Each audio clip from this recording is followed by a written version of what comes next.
Bonjour et bienvenue sur ma chaîne YouTube.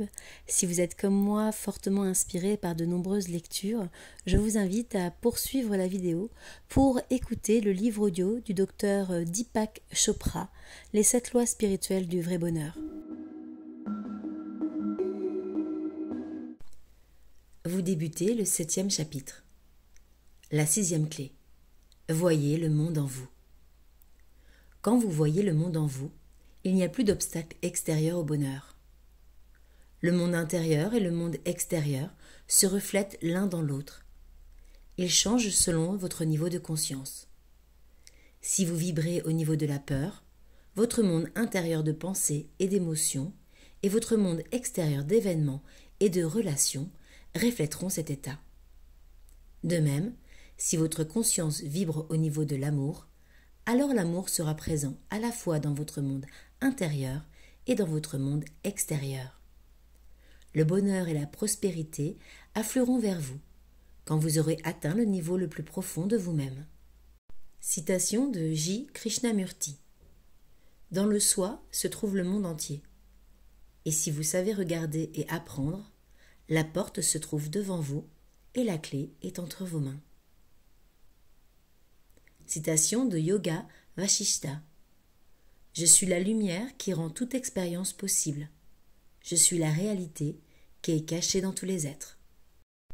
Sachez que le monde extérieur reflète votre réalité intérieure. Il n'y a pas d'autre choix.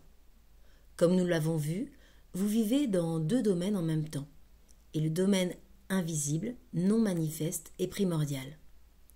Tout ce qui peut survenir au niveau le plus profond du non-manifeste prend naissance en tant qu'événement extérieur, qu'il s'agisse de circonstances, d'un défi, d'une crise ou d'une opportunité. C'est dans le non-manifeste qu'est écrit le scénario de notre vie. S'il en est ainsi, vous voudriez naturellement écrire un scénario qui inclut le bonheur, la joie et l'amour. Alors pourquoi la vie les offre-t-elle si rarement? Sans la connaissance de la conscience au niveau le plus profond, vous ne pourrez pas en profiter. Vous devez accepter de commencer par reconnaître ces vérités. La conscience est partout.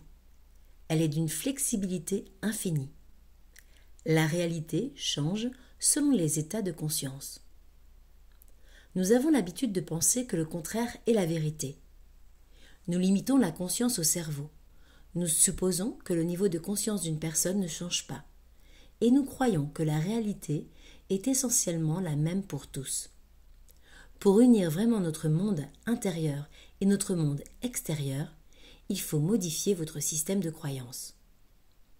Votre véritable identité n'est ni le monde intérieur ni le monde extérieur. Vous êtes le créateur des deux.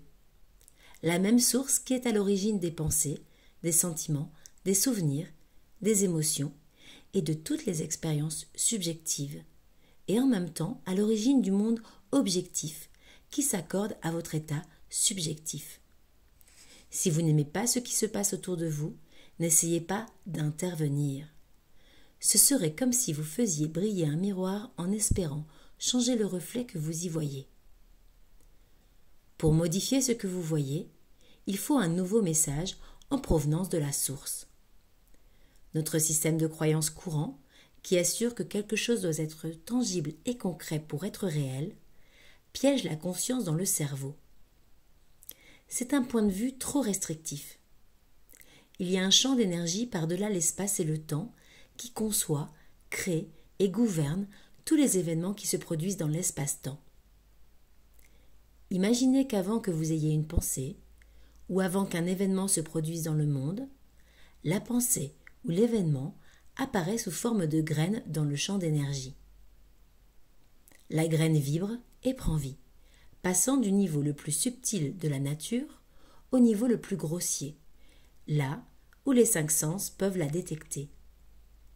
La physique quantique est parfaitement d'accord avec cette idée. Elle accepte même que les pensées présentes ici doivent venir du champ d'énergie, tout comme les électrons et les photons présents là-bas. Ce qui diffère, c'est que la sagesse traditionnelle relie les deux. Elle donne une valeur primordiale à la pleine conscience, alors que la physique donne une valeur primordiale à la matière inerte, bien que cette idée commence à évoluer. Supposez qu'une situation donnée vous déplaise. Vous trouvez regrettable certaines circonstances ou certaines relations. Vous mettre simplement à penser positivement ne modifiera rien. Vous pouvez penser aussi positivement que vous le voulez à vos ennuis, mais c'est un état d'esprit superficiel. Vous n'allez pas à la source.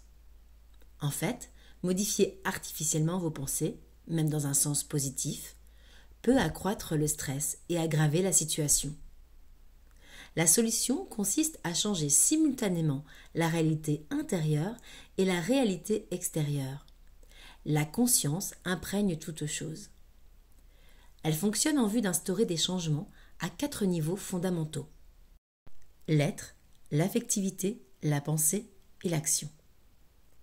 Le niveau le plus élevé de la conscience est l'être pur. Nous le percevons dans l'innocence d'un enfant. On y trouve la spontanéité, l'émerveillement, la joie et l'enjouement.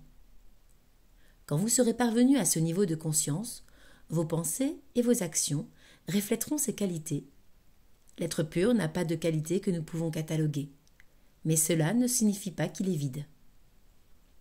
Dans le calme et le silence qui consiste à être, vous entrez en contact avec le champ d'énergie dont parlent les physiciens.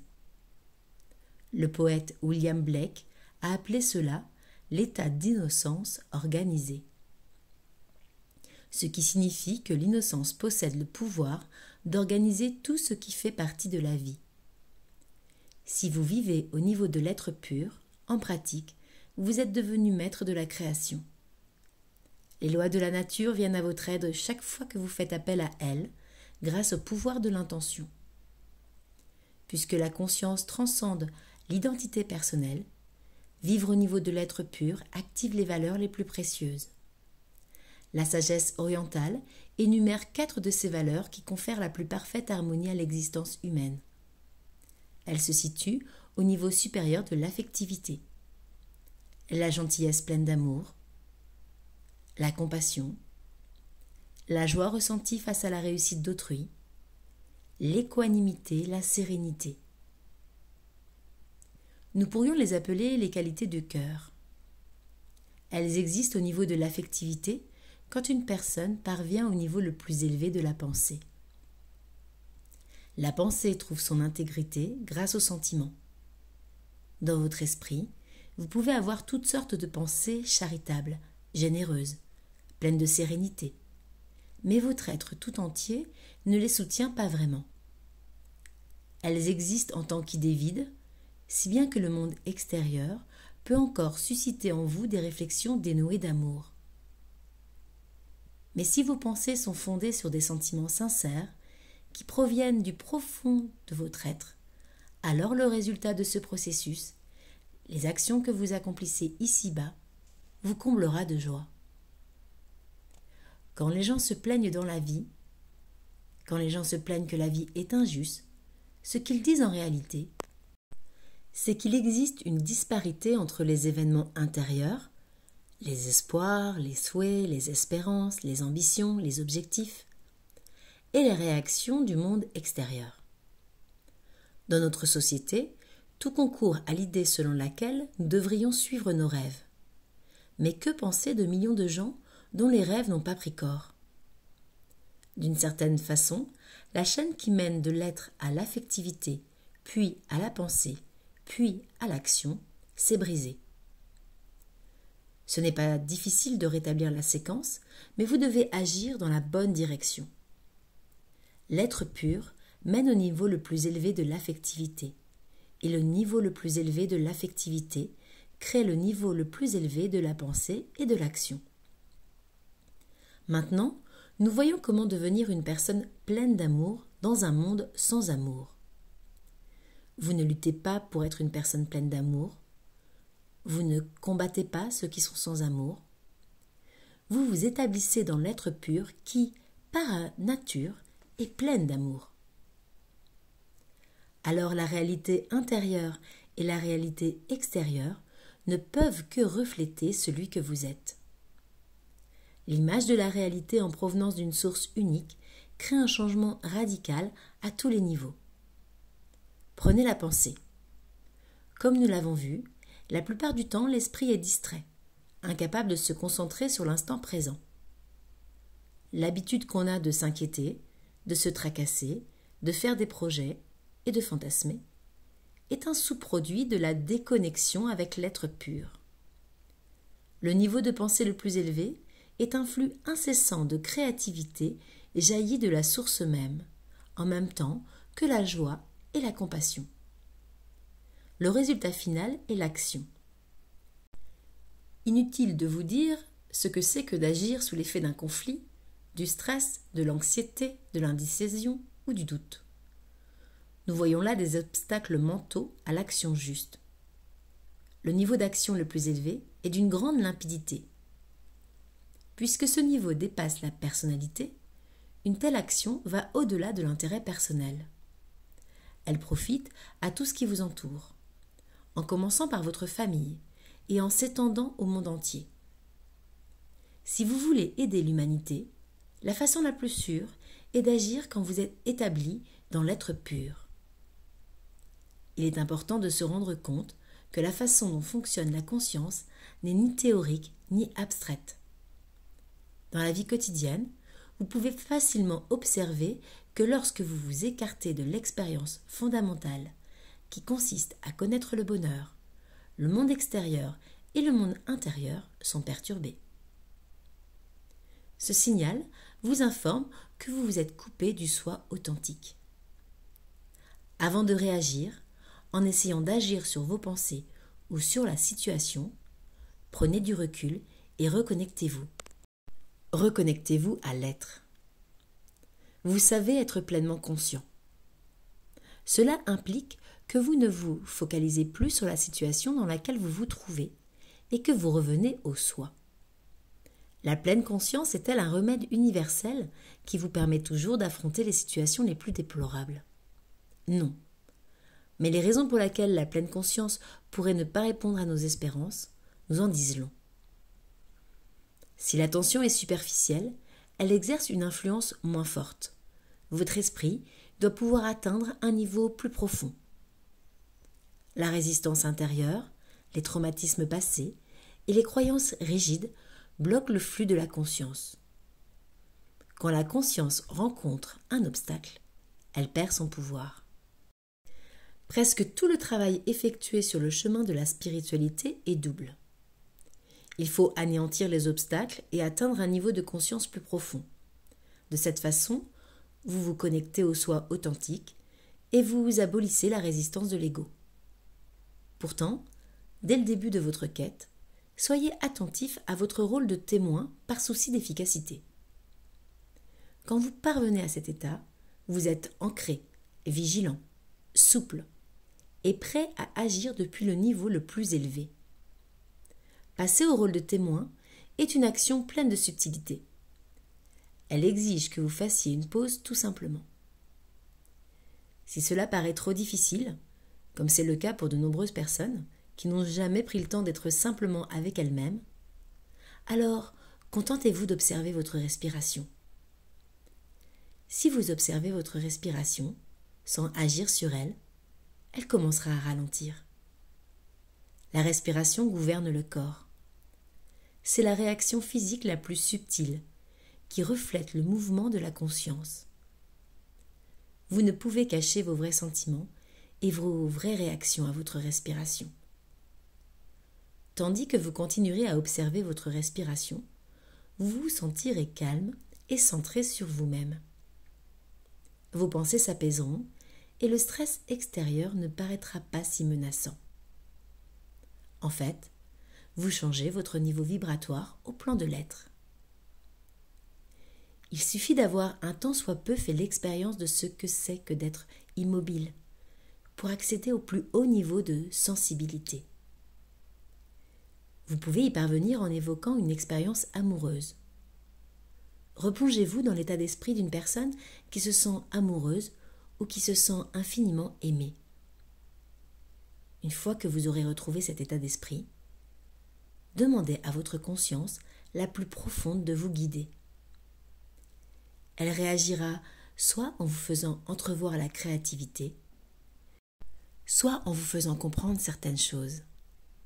Bien souvent, la connexion se manifeste sous la forme de coïncidences ou d'une suite inattendue d'événements.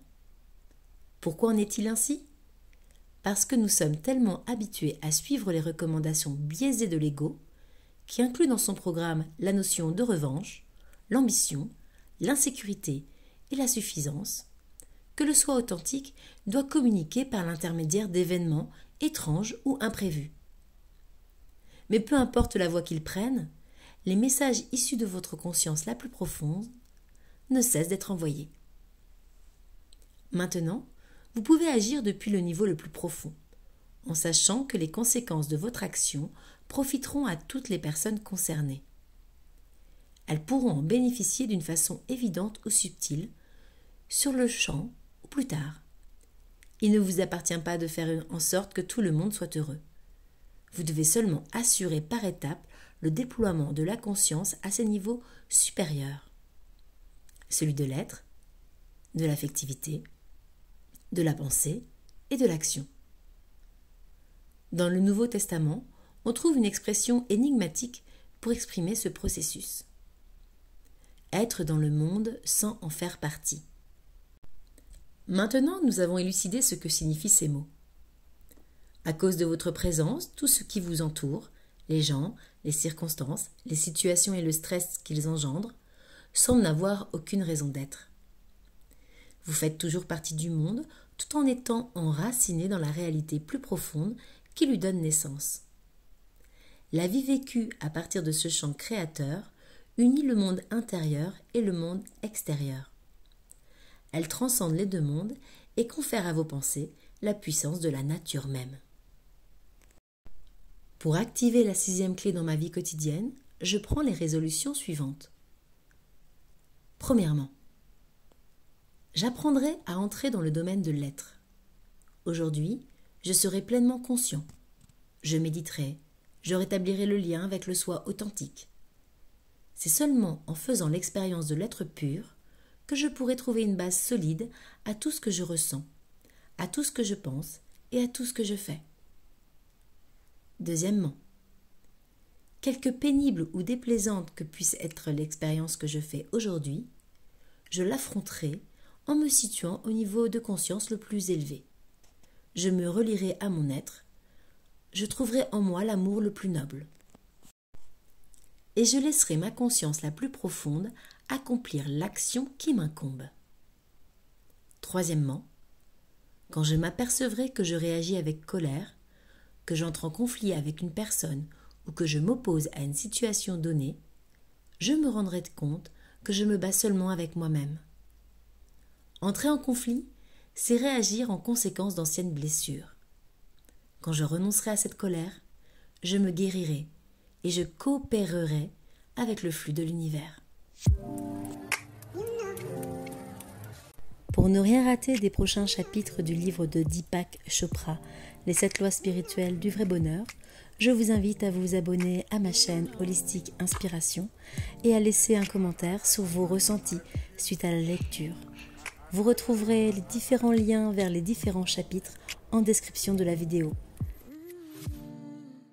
Je vous dis à bientôt pour d'autres lectures inspirantes.